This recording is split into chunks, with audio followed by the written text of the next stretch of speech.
Panoorin nyo ito mga idol. Grabe. Nakakatakot yung bawat suntok ng Pinoy. Walang kapaguran mga idol. Tingnan nyo naman mga idol kung paano pinaspasan ang isang African fighter mga idol. Grabe oh. Yung bawat suntok. Nakakatakot. Ito dapat hindi nyo pinapalagpas mga idol. Each in the first, second, and third rounds.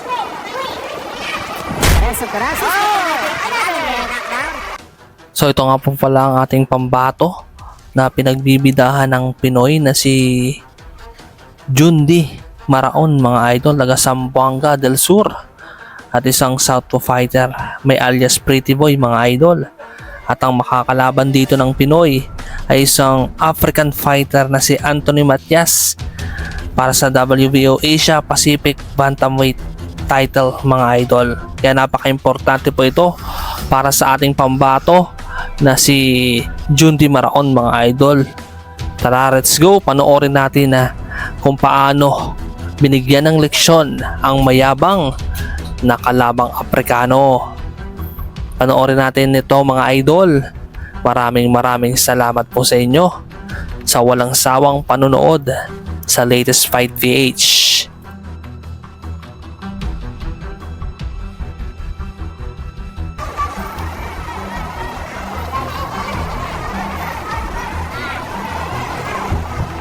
So ito na mga idol yung round 1 ng kanilang bakbakan para sa Bantamweight division po ito.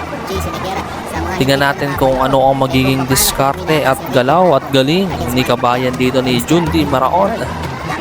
Yun, knockout agad, knockdown agad ang kalaban mga idol. Kaliwa ang tumama mga idol, no? Binilangan na po ang African fighter. Straight ang pinakawalan doon ng Pinoy. Tingnan natin kung makakabawi doon ang Afrikano.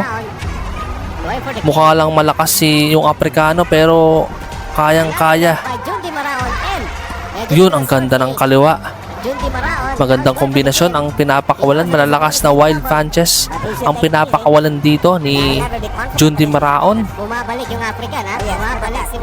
Grabe yung dedikasyon at determinasyon ng isang Pinoy na si Jundi Maraon.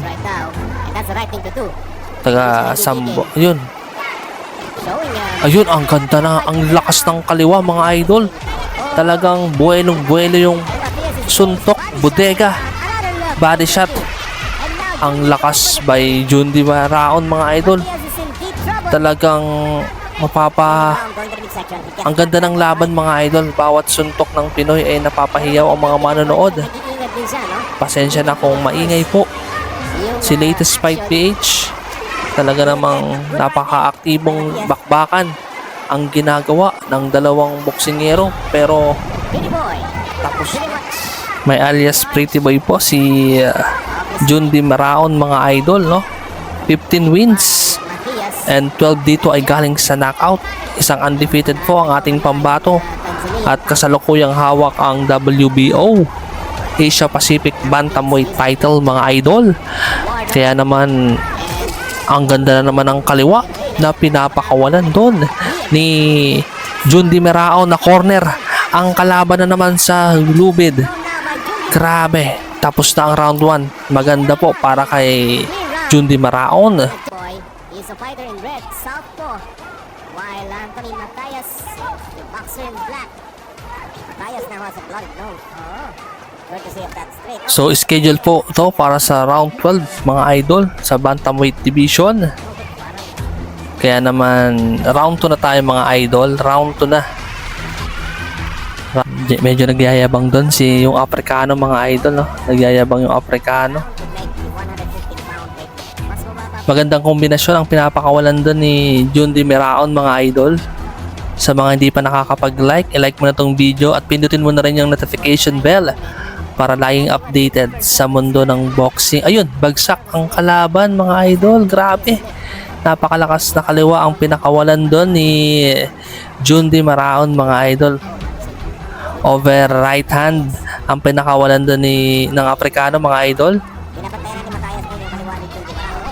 Ito yung mga gusto ng mga boxing fans mga idol, yung bakbakan. Walang atrasan mga idol. Ayun, kaliwa. Galing doon kay Jundi Maraon. Grabe, nakakatakot yung bawat suntok ng ating pambato mga idol. Ito yung mga gusto ng mga boxing fans, yung hindi takbuhan, no? Talagang bakbakan talaga. Ito yung kagandahan kay Jundi Maraon, hindi nagmamadali. Bawat suntok accurate. Nakakadepensa pa rin si Matayas. Good left. Exact yan. Okay, good left para kay Jundi Maraon. Tingnan natin yung galaw at bilis na pinapakita doon ng Pinoy mga idol. He knows that Matayas. Ayun, bagsak na naman ang kalaban. And Matayas goes down. Malakas talaga yung kaliwa ni Jundi Maraon. Bagsak yung Afrikano mga idol. Pero natili pa rin naman nakatayo ang kalaban. Nakatayo pa rin. One more. Could be the end of it. Tingnan natin yung galing na ipapakita dito ng Pinoy. 1-2 combination galing sa ating pambato. And we're under 1 minute. Okay. Second round. Magandang kaliwa na naman. Counter and most likely it will be a short night. Grabe. Ito yung Short night. tignan niyo yung determinasyon ng ating kababayan mga idol. Ito yung hinahanap ng mga boxing Meron fans. pang sting yung suntok ni Matayas. Kaya naman sa lahat po ng Counter pa rin. yun, ang ganda ng kaliwa. Kita niyo yun mga idol, ang lakas ng suntok na pinapakita doon ni Jundi Maraon. Very accurate, no? Yung kaliwa niya. Very accurate yung kaliwa na ipinapakita ni Jundi Maraon mga idol. Tennis, no? Ito yung hinahanap ng mga boxing fans. Ano ba? Kaya nga siya naging WBO. Good, eh, no? Puro ganun lang. Anthony Matayas in black. Round red scored 2. Schedule for round 12 tayo mga idol. Okay. Round number 3 na tayo. Tignan natin kung ano pa ang mangyayari sa laban na ito. Huwag kayong kukurap mga idol. Very, very tough puzzle. Okay. Matayas' sword. Na-corner na naman yung Afrikano. So it's got power. Grabe, binubugbog na ng Pinoy. In his right hand. Especially those bunch. Ito yung napakagandang laban mga idol. Oh. Good left there by Matayas. Grabe yung bawat suntok ng Pinoy. Good job by Matayas. He's using that. Kaliwa na naman. Hindi nakakaporma yung Afrikano mga idol, no? Tingin niyo mga idol, may pag-asa bang maging world champion tong si Jundi Maraon na taga Zamboanga? Sino mga taga Zamboanga dyan? Paki-comment sa comment section. At pag-usapan natin kung may pag-asa nga bang maging world champion ang Pinoy na to. Grabe, napakasipag. Nakapasipag sumuntok ng ating kababayan. Kaya naman, huwag kayong kukurap hanggang dulo dahil napakagandang laban to. No? Oh, may Matayas. May Matayas. Dalawa. So, naganap po ang laban dito sa Osamis City Gymnasium mga yun na naman, na-corner na naman ang kalaban. Grabe, pinaspasan na ng Pinoy. Oh. Tingnan nyo naman, walang kapaguran ang ating kababayan na si Jundi Maraon. Napapabilib ka, grabe. Bawat suntok nakakatakot. And Matayas. Ay, kawawa yung Afrikano mga idol. Combination by Maraon. Tingnan natin kung matatapos na ba ang laban to sa round number 3. Grabe, naghihiyawan na yung mga manonood. Sa bawat suntok, uppercut. Grabe. Ibang klase po ang For this same title. galing ng ating pambato mga idol. There, yung kaliwa. Grabe, ito talaga yung mga hinahanap ng mga boxing fans. Left straight. Yan talagang bakbakan. And he has floored Matayas twice in this Kita nyo naman, first and second round. ang daming pinakawala ng Pinoy pero Left again. napakadaming stamina, no? Yung stamina ng Pinoy nakakabilib mga idol dahil And right. sa dami ng suntok na pinakawala ng Pinoy natiling nakatayo. Ayun, bagsak. Kaliwa, ang lakas ng kaliwa ng Pinoy. Tayo pa rin. Si Matayas. Grabe, bagsak. Binilangan. Parang tinulak lang. But that's a Nagagalit yung Afrikano, sinayaw. Ayun, no? Mayabang pa yung Afrikano, mga idol eh. another look. Jundi Maraon in red. Perfect score for Okay. Jundi Maraon. A knockdown in it. Round number 4 na tayo mga idol. Si fighter in black. 3 beses na pong napapabagsak ni Jundi Maraon ang kalabang Afrikano. By Binugbog Anthony Matayas. sa round number 3 ang Afrikano mga idol. Surprise at the base. Kaya naman hindi basta-bastang boksingero ang ating pambato. Sangayon ba kayo mga idol? Paki-comment sa comment section. Sasayaw-sayaw pa. Isang southpaw fighter at lumalaban sa bantamweight division. Magagandang uppercut na naman ang ginawa doon ng ating pambatong Pinoy. Kay Jundi Maraon, it's his advantage. Pwede bang maging world champion ang ating kababayan? Paki-comment sa comment section. At kung umabot ka sa video na ito, ay nagpapasalamat ako sa inyo mga idol sa likes nyo at pindutin mo na rin yung subscribe button para lagi kang updated Left straight of sa mundo ng boxing mga idol. Ayun, alam mo, mas improve yung timing ko ba? grabe yung mga timing ng ating pambato. Ito dapat hindi nyo pinapalagpas mga idol, no? Ang ganda ng laban. Actually, may power yung Round number 4 na tayo mga idol, no? tama yung kaliwa. Pero maganda pa rin yung pinapakita dito ng ating pambatong Pinoy. Taga Zamboanga. May height na 5'6", mga idol. At ang kalaban nito ay si Anthony Matias, isang Afrikano. Mayabang po ang kalaban nito mga idol, no?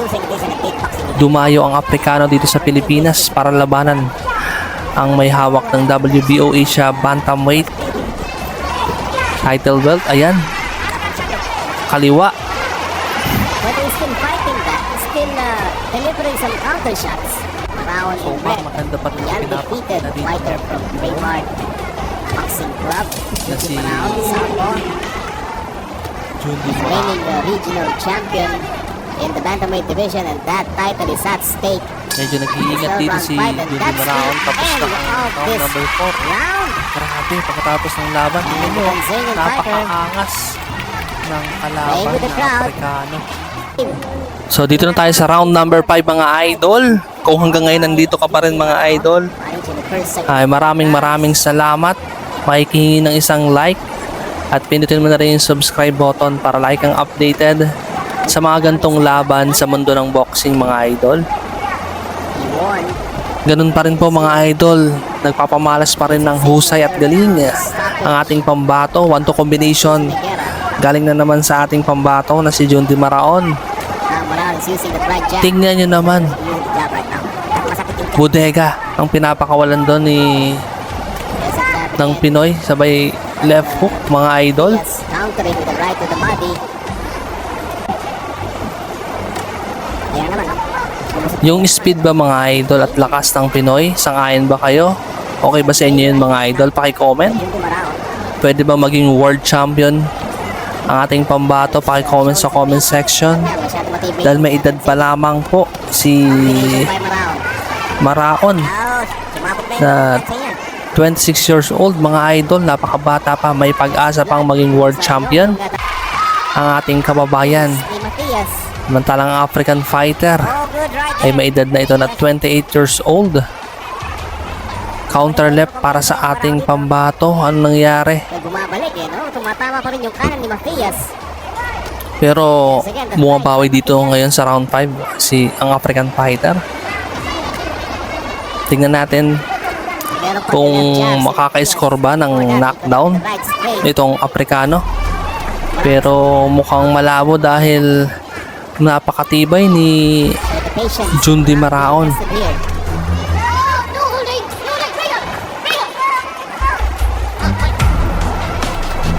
Combination by Matias. 1-2 combination galing dito kay Matias. 10 seconds left ang natitira sa round number 5. Tingnan natin kung mapapabagsak muli Most likely to do ni Jundi Maraon. Pero hindi tapos na. of about six. So round number 6 na tayo mga idol. The original title at stake. Defending champion Jundi Maraon. Again, let me express my admiration to the resilience of Okay pa ba kayo mga idol, no? fighter Anthony Matias. 3 knockdowns. Huwag kayong kukurap dahil may gagawing Changing punches with Jundi Maraon. napakaganda tong si Jundi Maraon. That's from Jundi Maraon. Sana naman, pinatama ng Jundi Maraon. Yung speed at lakas ng suntok, check yan sa akin mga idol. Speed and power, ayan. Na kay Jundi Maraon po. Tayo niyo yung kanyang Ilang beses nang pinabagsak ang matibay na Afrikano mga idol. Dahil sa kartada nito na good job. 31 wins, napabagsak nitong si Jundi Maraon mga idol. Talagang kahanga-hanga ang ating pambatong Pinoy. Very active with his left jab. Pasensya na kung maingay po si Jan Finish. Mas malakas Si Latest Fight PH, mga idol. Ganun talaga mga idol. Ayan. Round number 6. 1 minute and 30 seconds mga idol. Ayun, kaliwa na naman. Tanggal ang mouthpiece ng kalaban mga idol. Hilo. Hilo po ang Aprikano mga idol. Tignan natin kung pero no, nakakalakad pa naman. Hilo po eh. Hindi na natin makita ang laban dahil ayun. Ang lakas ng kaliwa doon ni Jun Di Marao. Napapaatras na ang Aprikano. Tinigil na ang laban. Ayun, nagalit ang Aprikano. Nagalit kasi tinigil. Pero delikado na yung buhay din kasi ng Aprikano mga idol. Dapat lang po itigil na ang laban. Dahil napaka-importante ng buhay. Congratulations kay Jun Di Maraon. Nadepensa niya ang WBO Asia Bantamweight Champion title mga idol. Congratulations. At kung umabot ka sa video na ito, maraming salamat. Huwag mo sanang kakalimutang pindutin ang like and subscribe button para laging updated sa gantong laban mga idol sa mundo ng boxing. Maraming salamat.